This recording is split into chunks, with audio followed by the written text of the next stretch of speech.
అరుణాచలం కొండ 260 కోట్ల సంవత్సరాల నాటిదని ప్రఖ్యాత పురాతత్వ శాస్త్రవేత్త బీర్బల్ సహానీ నిర్ధారించారు. ఈ గిరిపై ఉన్న శిలలు ఎంతో ప్రత్యేకమైనవని, ఈ కొండపై ఉన్న మట్టిలో అనేక ఔషధీయ గుణాలున్నాయని శాస్త్రీయంగా నిర్ధారించారు. కార్తీక పౌర్ణమి రోజున అరుణగిరిపై శాంతి ప్రదాయక జ్యోతి పేరిట మహాదీపాన్ని ప్రజ్వలింపచేస్తారు. ఈ భరణి దీపంతోనే పౌర్ణమి నాటి బ్రహ్మాండ దీపాన్ని వెలిగిస్తారు. కార్తిగై దీపంగా వ్యవహరించే ఈ మహాదీపోత్సవంలో 3 టన్నుల ఆవు నేతిని వినియోగిస్తారు. ఈ దీపం 10 రోజుల పాటు వెలుగుతూనే ఉంటుంది.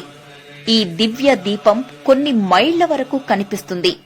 కార్తీక దీపాన్ని దర్శించుకోవాలని, గిరి ప్రదక్షిణ చెయ్యాలని లక్షల మంది భక్తులు కార్తీక పౌర్ణమి నాడు అరుణాచలం చేరుకుంటారు. కార్తీక పౌర్ణమి రోజు అరుణాచలేశ్వరుడి ఉత్సవమూర్తి అయిన పెరియ నాయగర్ స్వర్గమయ వృషభ వాహనంపై అపీతకుచలాంబ సుబ్రహ్మణ్య సహితంగా ఊరేగుతూ గిరి ప్రదక్షిణ చేస్తాడు.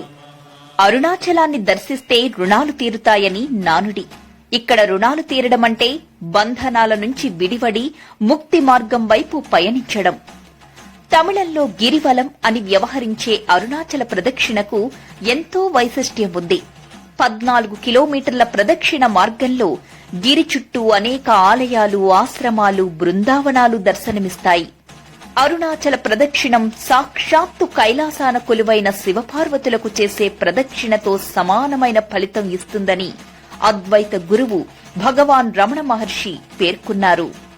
గిరి ప్రదక్షిణ మార్గంలో ఇంద్రలింగం, అగ్నిలింగం, యమలింగం, నిరుతిలింగం, వాయులింగం, కుబేరలింగం, ఈశాన్యలింగం వంటి అష్టలింగాలను దర్శించుకునే వారికి సర్వ సంపదలు, సుఖ సంతోషాలు, మోక్ష మార్గాలు ప్రాప్తిస్తాయని భక్తుల విశ్వాసం.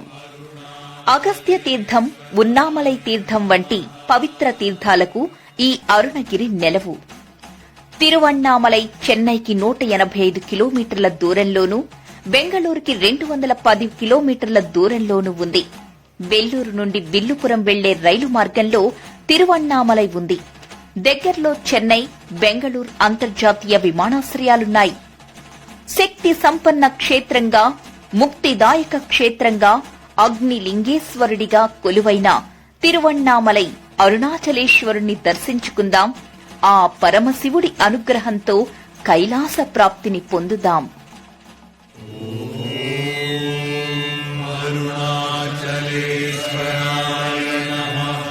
అరుణాచల క్షేత్ర మహత్యం.